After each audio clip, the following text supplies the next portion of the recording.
the expected daily output is at 2.3 million barrels per day. That's what was estimated for the 2019 budget. The same thing that was estimated for 2018 budget. But it wasn't even met for the 2018 budget. What they were able to meet up with was 1.9 million barrels per day. So what do you think about this? Well, I think in answering your question, we need to even look at where we are right now.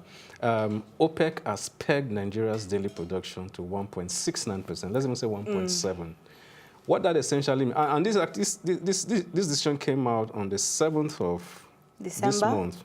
And I'm surprised that this budget was read 2 days ago. That was not factored in. So from the get-go, it means they're already running a deficit budget.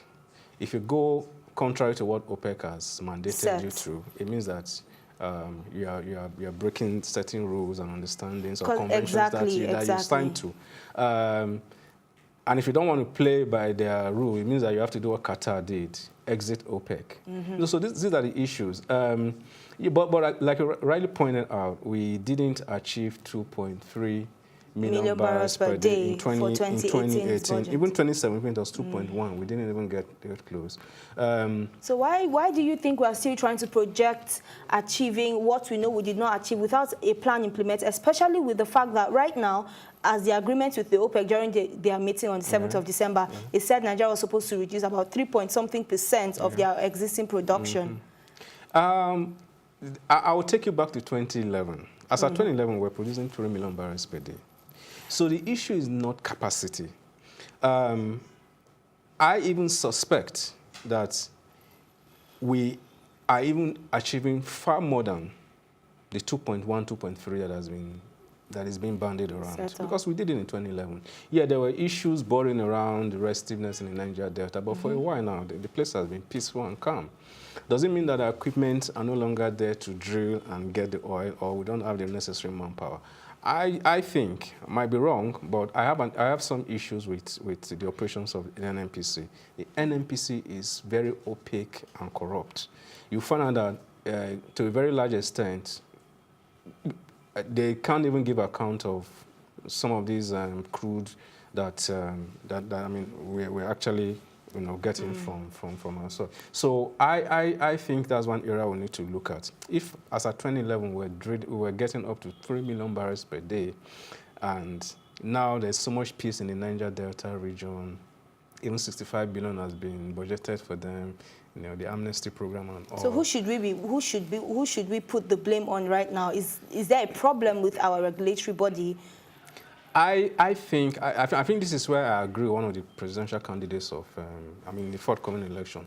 NNPC has to be unbundled. Like I said, it's a cesspool for corruption. The operations are opaque. There's no transparency. I think NNPC should be made to play the role essentially of a regulatory body, just like the CBN is doing for the banks. Let the private sector drive the oil sector. Just like we have private sector, just like you have the private sector driving the financial services sector. It will make a lot of difference.